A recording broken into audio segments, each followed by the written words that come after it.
screenshot of the newsfeed app that you saw. Turn it this way, it's a little bit easier to see. I'm logging in again as Ann Wallace to our test tenant. I pre-entered my password and username, my server, and I'm going to go ahead and hit sign in.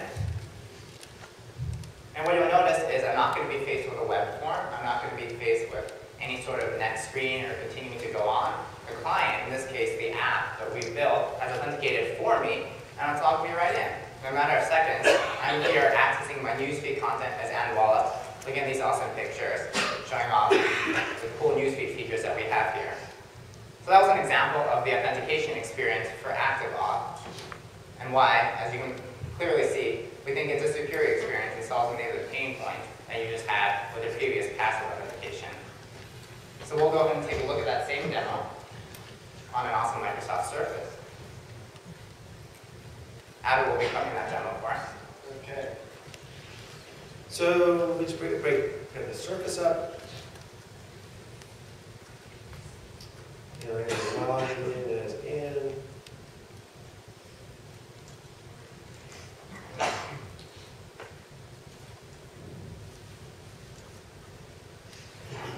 So we're looking at the Surface app. There's the typical home screen for the Surface.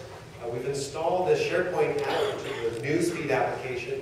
And you notice when I bring up that app, we're going to get prompted for an authentication using that native Windows 8 UI.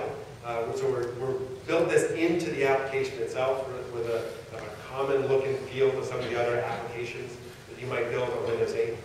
I'm going to log in here. I'm actually going to log in as myself, because I'm more or less getting me access.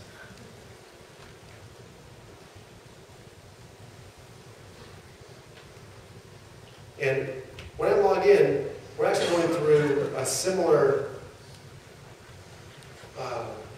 auto discovery process. So just put in my email address and my credentials for my domain.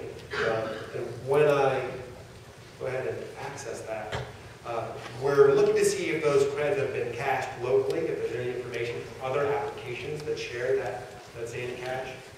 And then we'll use IDRCL in order to authenticate to that SharePoint server. The application that we're looking at here looks a little messier than the one that Kieran was showing. This is in a much earlier stage of development, so it's still fairly tender. But we are just showing that it has that common authentication experience, and I can interact with those feeds similar to what Kieran had showed with that newsfeed experience in iOS, including going in, liking, or being able to reply, etc. So I'm able to use IDRCL on this native Windows 8 app, with a similar application experience as what we're delivering across the other native apps.